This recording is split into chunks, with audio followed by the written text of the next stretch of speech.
Welcome to this weekly Insight segment. I'm Julia Lee, an equity strategist with Bell Direct, and today I have the pleasure of being joined by Richard Hemming from Under the Radar. And I thought I'd start by asking him about the expectations around US interest rates and whether that changes his strategy for the portfolio at Under the Radar. So Richard, just looking at the FOMC meeting and of course expectations around interest rate hikes, it's such a big event for markets and for stocks. And we're starting to see a shift away from growth-related companies into income-related companies. Are you seeing that in terms of your own portfolio? Oh, definitely. I mean, I think we're in a bias towards tightening. They didn't tighten last time, but definitely the market's extremely volatile, and I think some of those stocks that are trading on, more expectation and hope than current fundamentals have found it really difficult, and some of them have really crashed. Like last week, Valeant Pharmaceuticals in the US fell 50% in one day, and that means it's fallen like 80 to 90% over the past 12 months. Like Slater and Gordon, a roll-up model came unstuck. Like even stocks like Bellamy's and Certex, which are, do have great fundamentals but are trading on very, very high expectations, have found life difficult in recent times because I guess people are a lot more nervous.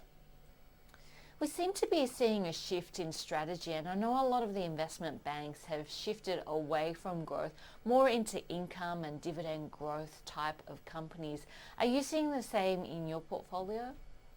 I think one of the keys is not to listen to investment banks because they were the ones that put people into things like Slater and Gordon and Valeant Pharmaceuticals, because their orientation towards fees isn't what investors want. What they want is free cash flow, and that's like even a stock that's on the, well, not on the nose, but has like zero expectations like Cabcharge. Even they can find, I guess, a bottom and then bounce quite markedly because investors can see that they can pay out good dividends.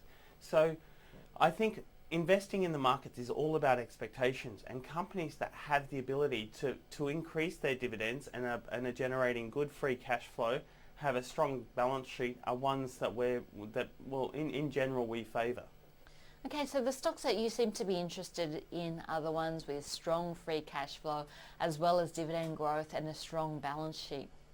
Oh, well, we watch a lot of companies, Julia, but ones that I guess I've talked about recently is Maca, which is a mining services company, but they have good free cash flow and they've got a big order book. They've got a slim customer base, so one has to have your eyes wide open when dealing with mining services operators, but they are certainly generating good cash flow at the moment and can easily and don't have any cash. Outside of that, we've done well out of McPherson's, a wholesale distributor, which is a classic example of probably not the best business model in the world and not high margins, and they're very much at the mercy of the consumer, expectation. But that company has outperformed simply because it's been able to deliver profits above expectations. Are there any stocks that you've been selling or lightening the load on at the moment? Oh yeah, we've been selling companies like Bellamy's, and last time I spoke to you, we saw the gold stocks were trading at very high levels. We've taken profits there, but we've softened our stance and we're now a bit more sanguine about gold companies.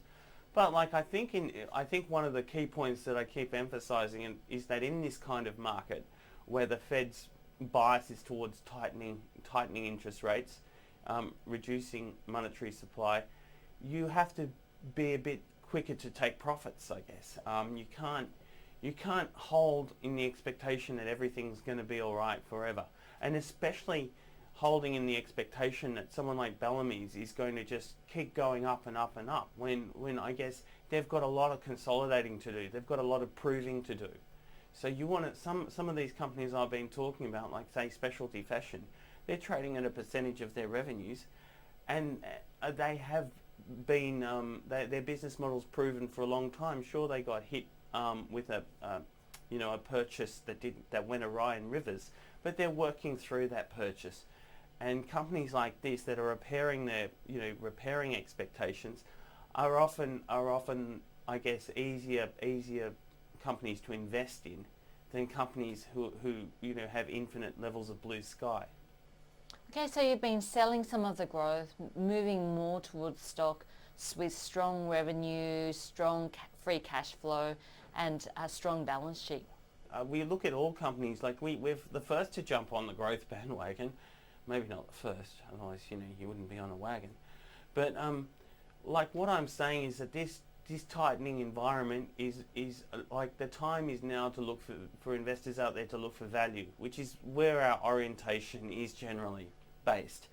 And value are companies that trade on a percentage of sales, even though sometimes you can find that those companies can be like a value trap. That's the danger. So that it's not risk-free investing I'm talking about, but it's certainly, well, I guess on the operational side, that's where the risks lie, rather than on the expectations that they're going to keep growing market share, keep growing their margins like Bellamy's, and I just grow into this kind of all-consuming Asian market, which could happen, but there's lots of question marks. That was Richard Hemming from Under the Radar. Thank you so much for joining us for another segment of Weekly Insights. I'm Julia Lee from Bell Direct. Hope to see you next time.